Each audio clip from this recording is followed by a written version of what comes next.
So welcome. You can see on the sides the title of our paper. It's Forever Changing. This is really, if I say this is a paper, that's kind of an exaggeration. Basically, we have been collaborating on this project, and we are presenting some ideas on this project, and we very much welcome your input.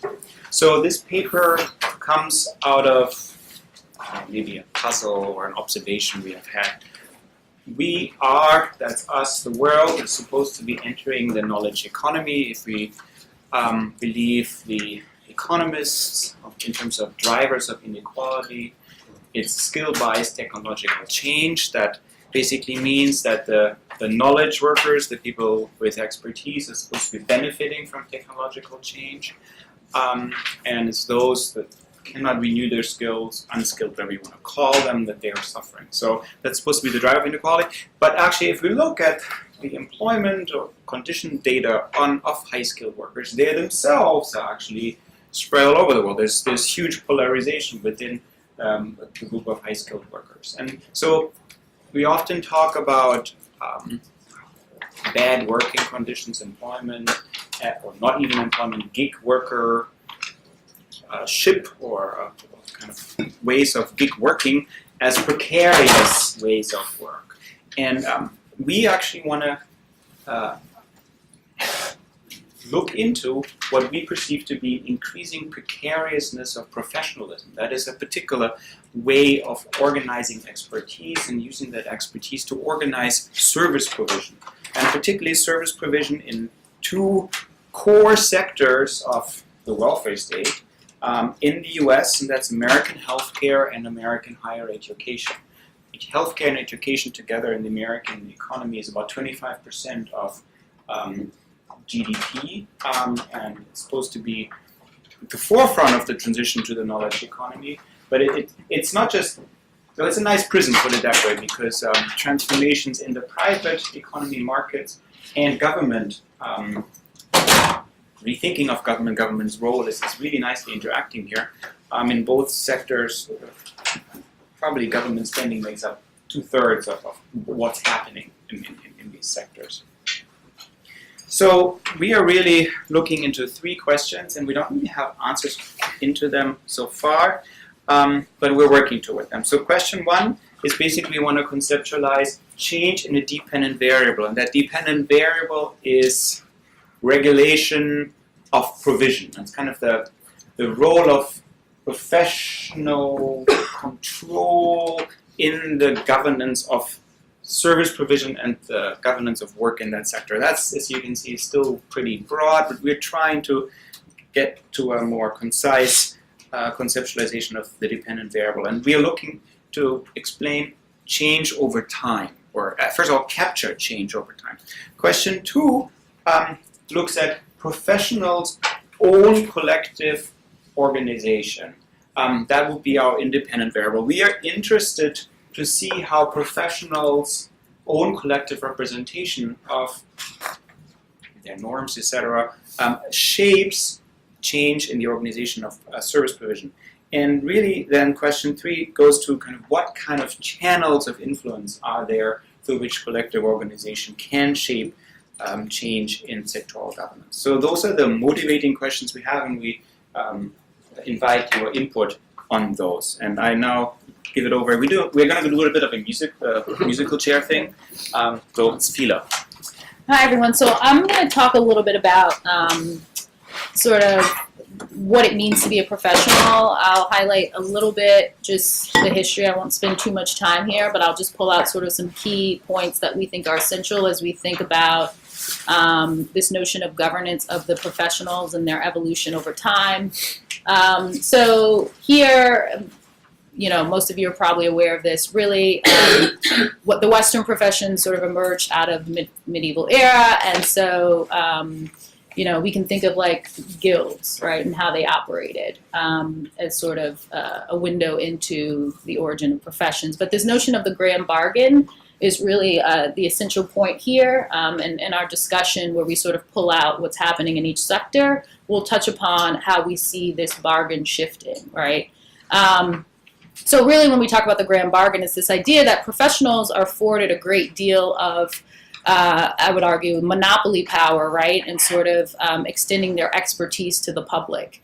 And in exchange for extending this expertise, they sort of have been given this prestige and status, right? That's why we see them, they're set apart from other occupations. And so Larson, an early sociologist who sort of looks at professions, thinks, if we think of collective organizations or professional organizations, which is really key to our argument here, he sees them as, this is really where the identity, the norms, the values, the interests of professionals are really codified in these organizations that he calls communities. And so, what really these professional organizations offer is the institutional support that really sustains that has sustained these professional organizations and associations over time. But despite, right, the distinction, the status, the prestige that have been afforded to professionals, right, like there's a power balance that they're in, right, and they interact with, the state, they interact with the market, right, and so depending on what profession we're talking about and the social forces that are shaping those professions, we see sort of what I'm just drawing on Larson, what he argues is sort of this balancing of persuasion, right, and how the professional organizations interact with the external authorities, but also how they regulate within their own professional organizations. So there's this sort of balance of struggle and conflict along with persuasion.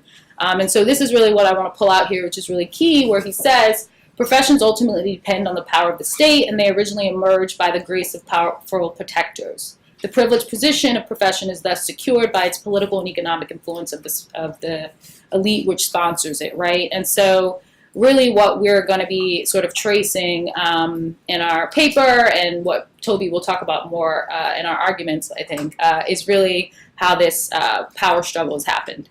So I'm going to just talk, I won't spend too much time here. This is just more speaking to the modern professionalism of the U.S. and how it was sort of born out of the progressive movement and the expansion of the welfare state.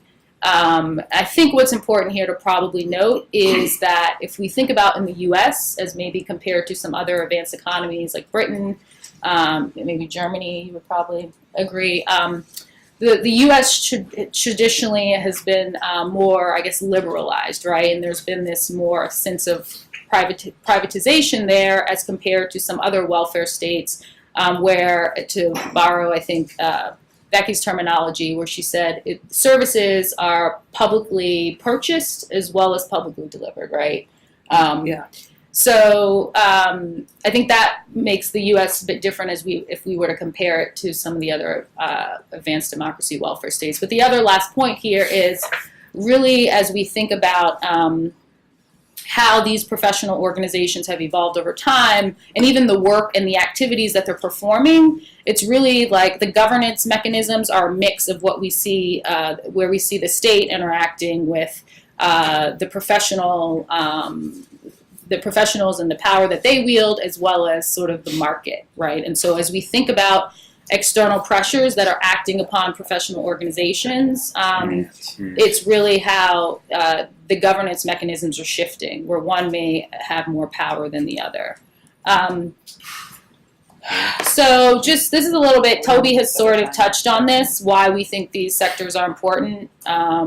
I won't spend too much time there. If it comes out in discussion, we can do that. But what we see here is these are really crucial sectors, but they also face similar challenges and pressures, which we say, has sort of come together to create this perfect storm that's really disrupted the current model of what we've seen and has sort of caused this, what we would argue is like a deprofessionalization of the professional work in these sectors. So just a little bit more on some of the challenges that we think are similar and across both sectors. So we see lower productivity, which has really been driving the cost of services, making them more expensive. Spending has been, is fairly prohibited. Costs are very high.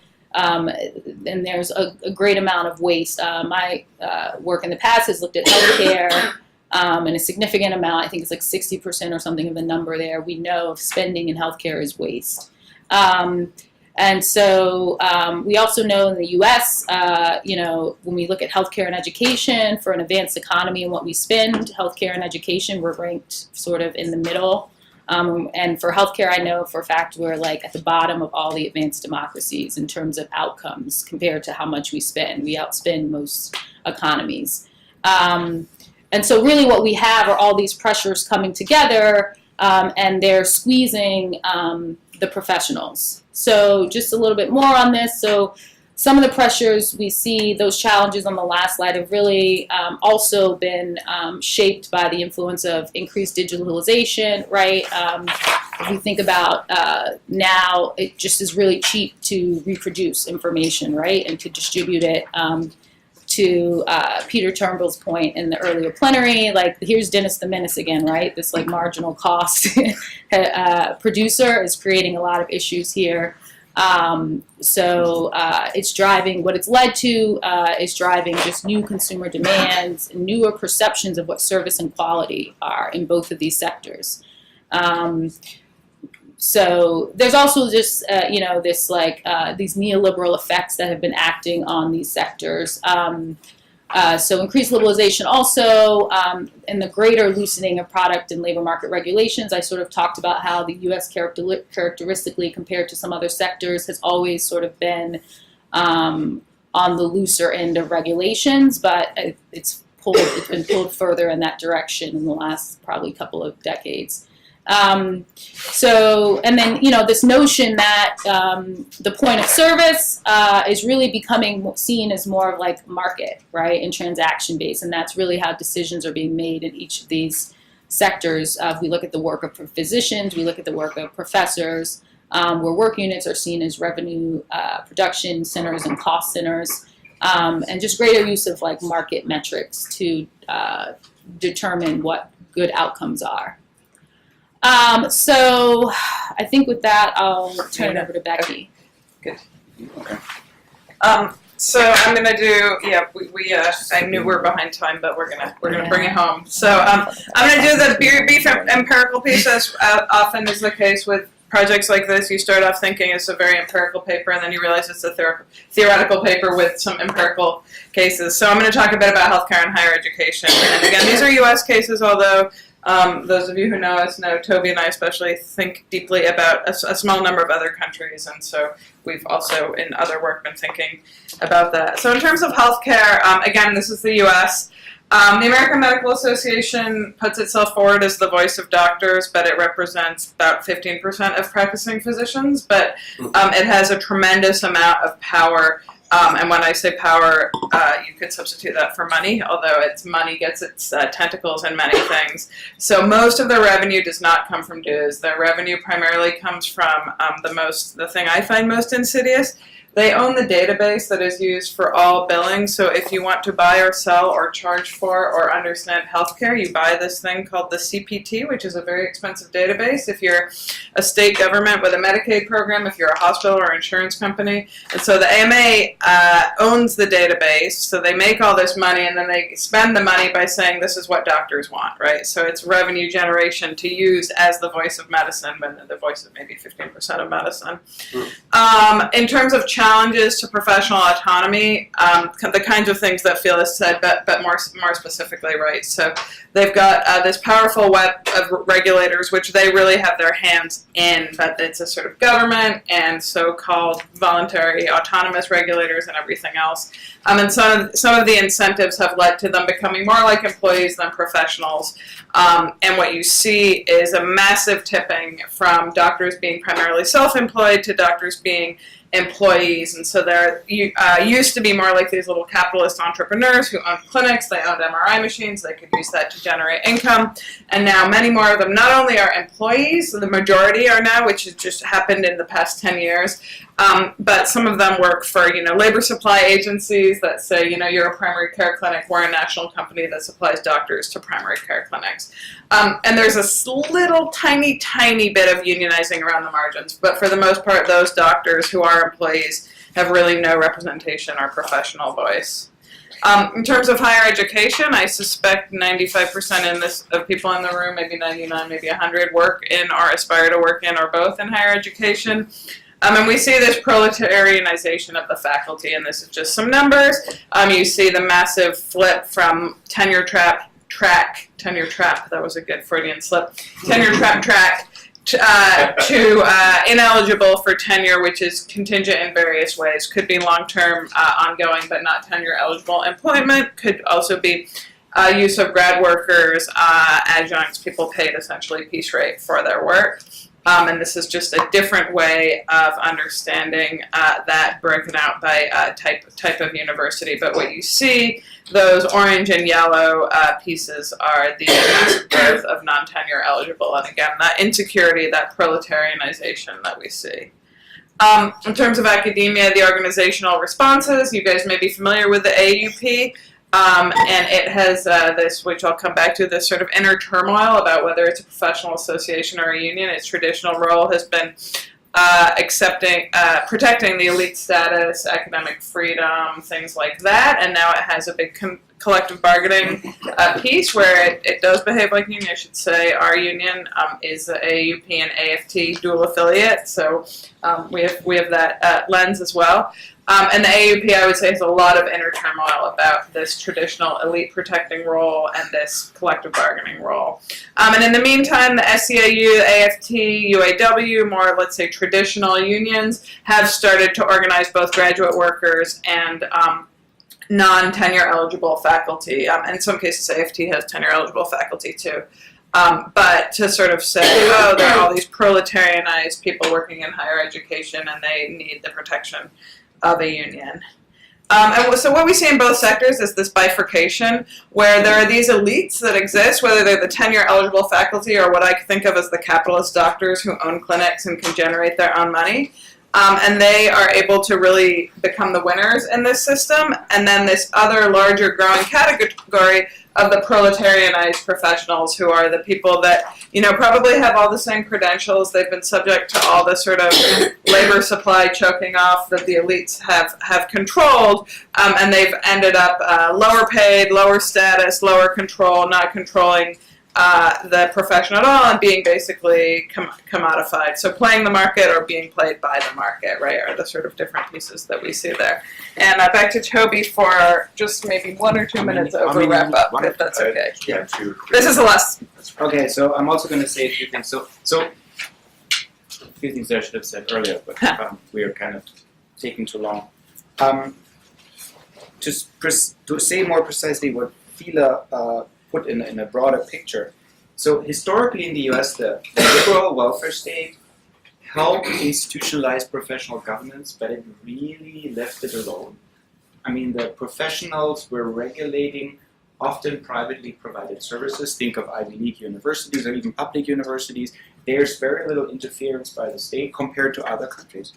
So that's the historical liberal welfare state model, but across both services, now the liberal welfare state sees all the spending is going. There's not enough control, not new public management speak, not enough accountability. So the welfare state is pushing more competition that empowers the market or market companies operating. So there's a shift in how the collective players relate to each other. And we really borrow from industrial relations theory and comparative political economy in trying to understand what is happening. So I think so far these shifting relationships are been analyzed more through a sociological lens. So IR theory emphasizes that the power relationships between these actors are really important, and CPE emphasizes that we can't just assume that because professionals organized at the late 19th century that this model would automatically reproduce itself. No, I mean power, maintaining and using power resources is based on mobilization. So it's really important how these professionals mobilize and